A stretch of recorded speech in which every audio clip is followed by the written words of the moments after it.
2019లో మా అన్న అల్తాఫ్ వైసీపీ పార్టీలో చేరినాడు. నేను తెలుగుదేశం పార్టీకి చెంది తెలుగుదేశం పార్టీ నాగిరెడ్డి కాలం నుంచి కూడా నేను తెలుగుదేశం పార్టీ కార్యకర్తగానే ఉన్నా.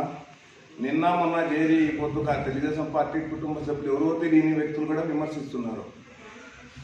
ఇదే కొత్తపేట ప్రాంతంలో 38వ వార్డులో నేను ఉన్నాను, అదే అత్తర్ రహీం ఉన్నాడు, దీనికన్నా మించిన సీనియర్ తెలుగుదేశం నాయకుడు కిషోర్ ఉన్నాడు, గుడిపాటి కిషోర్ చక్రవర్తి. ఆయనకి అడగమను నేను ఏ పార్టీకి చెందిన వ్యక్తినో, డిసెంబర్ 16వ తారీఖు వరకు నేను ఏ పార్టీకి చెందిన వ్యక్తినో ఆయన అడిగి తర్వాత నువ్వు ప్రెస్ మీట్ పెట్టుకుని విమర్శించు నాపైన. అంతేగాని అనవసరమైన మార్పు, తెలియని మార్పు మాట్లాడము మంచిది కాదు. అది మనమంతా అన్నదమ్ములుగా ఉండే ఒకే గేర్లో ఈ పొద్దున్న ప్రెస్ మీట్లు పెట్టి ఏదో విధంగా నువ్వు హైక్ కావాలని చెప్పేసి నా మీద మెసేజ్ చేస్తుండవు. ఏం నిన్న 17వ తారీఖు నా ప్రోగ్రాం విజయవంతమైందనే అసూయనా? ఎందుకు ఈ విధంగా చేస్తున్నావు? తెలుగుదేశం నువ్వు మొన్న పరిటాల శ్రీరాము గృహప్రవేశం ఉన్నప్పుడు అదే శ్రీరామ్తో నాతో ఫోన్లో మాట్లాడి ఆహ్వానించినాము. ఏ పార్టీ అని చెప్పాను? తెలుగుదేశం పార్టీ నాయకుడు అని చెప్పేది కదా నువ్వు చేపించింది ఫోన్ నాకు. రెండో విషయం, మైనార్టీ సోదరులు నా వెంట లేరు. నేను జిల్లా మైనార్టీ అధ్యక్షుడు. నేను సరే మా మైనార్టీకి అధ్యక్షుడు జిల్లాకి నేను ఒప్పుకుంటా రా. మన 38వ వార్డు ఎంత ఉంది? జిల్లా వద్దు, మన స్థాయి ఏంది? మన వార్డు స్థాయి కూడా కాదు మంది. ఆ వార్డులో మనం ఎన్ని ఉన్నాయి తెలుసానికి? 402 ఇళ్ళు ఉన్నాయి.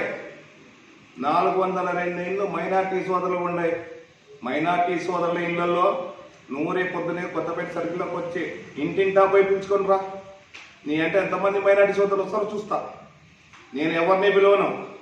అదే కొత్తపేట సర్కిల్లో నిలబడి మైనార్టీ సోదరులకు ఒక్క ఫోన్ చేస్తా. 390 ఇళ్ళు ఖచ్చితంగా కొత్తపేట సర్కిల్లోకి వస్తారు మహిళలతో సహా. మహిళలు మామూలుగా మైనార్టీ ముస్లిమ్స్ మహిళలు బయటికి రారు. రేపటి దినం రా, నేను పిలుస్తా. వస్తారా రారో చూద్దాం. ఇటువంటి చీట్ ట్రిక్స్ ప్లే చేసేంత అవసరం మా నాయకుడు కేతిరెడ్డి వెంకటరామరెడ్డికి లేదు. 19 ఎలక్షన్లప్పుడు వరదాపురం సూరి దగ్గరికి టీడీపీలోకే చేరినారు.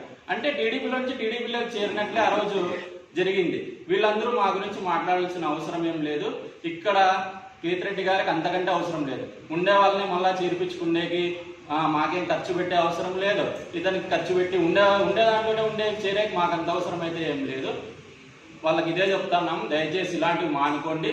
మీరు కూడా రాజకీయాల మీద దృష్టి పెట్టి మీకు ఒకవేళ చేతనైతే వైసీపీలో ఉండే వాళ్ళని టీడీపీలో చేర్పించుకునేదానికి ప్రయత్నం చేయండి. అంతేగాని పూర్తి అనవసరంగా మాట్లాడితే మాత్రం దీనికి 2024లో ప్రజలే ఖచ్చితంగా మీకు బుద్ధి చెప్తారు. ఇది తెలుసుకోవాల్సిందిగా కోరుతున్నాను.